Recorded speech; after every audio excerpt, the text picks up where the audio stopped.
Dark Knight киноны эсрэг талын дүр болох Joker бол замбраагүй байдал болон нийгмийн хэм хэмжээ, ёс суртахууныг эрс эсрэгцэгч нэгэн. Түүний нүдээр хорвоо ертөнцийн мөн чанар нь үнэндээ замбраагүй байдал бөгөөд нийгмийн морал болон ёс суртахуун нь яг үнэндээ цаана нуугдаж буй эмх замбраагүй байдлыг өмдлөн далдлаж байдаг. Тийм болохоор хүнд хэцүү сонголт тулгарх үед хүн төрөлхийн аратан чанар харуулдаг гэдэгт итгэдэг. Түүнийхээр хүний нийгэм бол хууль журам, эрх мэдэл айдсаар удирдагдаж буй хэврэг тогтолцоо. Үүнийг нураахын тулд хүмүүсийг ирмэг дээрс баг зэрэг түлхэхэд л хангалттай гэж хэлдэг. Тэрээр бусдын адил хүч чадал, эд хөрөнгийн хойноос хөөцөлддөггүй. Тэр бол жинхэнэ нихилист үзэлтэн. Joker хүнд байдаг аратан чанарыг ил гаргахын тулд тэднэр үргэлж сонголт хийлэгдэг. Joker Bruce Wayne хэрэгээр ирээчлийн байгаа газрыг зөрүүлж хэлдэг. Bruce Wayne ирээчлийг аврах гэж очдог боловч тэр газарт нь Harvey Dent түүнийг хүлээж байдаг. Энэ хэсэгт Harvey бууган өөрийг нь буудах эрх олгож буй мэт үзүүлбэр үзүүлдэг. Гэвч Joker бууны гохыг хуруугаар тулчихсан байдаг нь Harvey-гаар өөрийгөө буудуулах гэж тэнд очиагүй илрэл.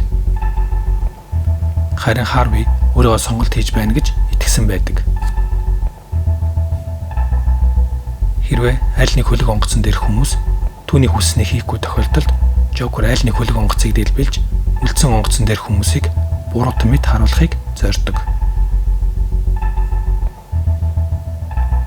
Энэ мэтэр бусдаар хуурмаг сонголт хийлгэж тэдний хүн чанарыг эвдэх нь Joker-ийн зорилгоо биелүүлэх арга барил байдаг.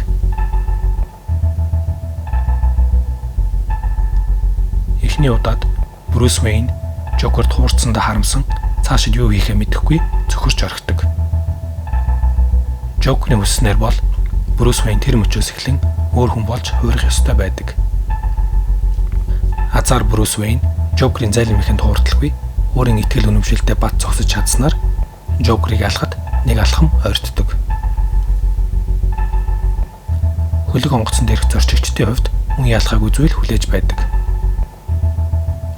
Хэрв тэдний аль нэг тал нь тесрэг бөмбөгийг тэслэж орхисон бол үлдсэн зорчигчид цаашид хизээч амар тавин амьдрах аргагүй болох байсан.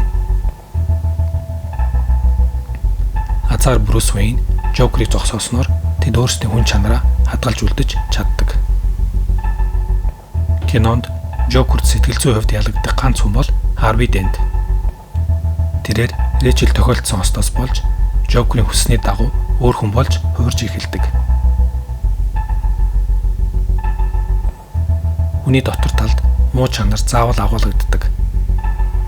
Нийгмийн дэг журам байхгүй үед хүн зөвхөн зүүн совин хүсэл шуналдаа захирагдан хувиа хичээсэн сонголт хийдэг гэдэг Joker-ийн итгэл үнэмшил нь Sigmund Freud-ийн бид үнэндээ ямар ч сонголт хийж амьдрдаггүй гэдэг үзэлтэй төстэй байдаг.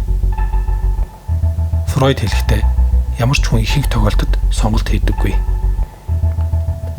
Бидний хийж буй сонголтууд үндэ аль хэдийн хийгдчихсэн байдаг ба бид яг сонголт хийх мөчтөө сонголтоо хэрэгжүүлж байгаагаас цаашгүй юм. Гэвч Bruce Wayne үүнд үгүй гэж хариулдаг. Хүн ямар байхаа хизээж сонгож болно. Үүний тулд өөрийн итгэл үнэмшилтэд бат зогсох хэрэгтэй гэдгийг өөрийн биеэр харуулдаг билээ. Хэдийгээр Joker эсрэг талын дүр боловч түүний бүхнийг урдаас тооцох чадвар, хүний санаанд оромгийн зүйлийг сэтгэх гэх мэт ухаанаараа Bruce Wayne-ыг хол хайдаг. Мөн түүний хийдэг үйлдэлүүд хэдийгээр хормоо боловч хүний сэтгэл зүйн дотор ямар нэг хэмжээгээр агуулгадаг гэдгийг харуулж чаддаг нь түүний дүрийн онцлог билээ.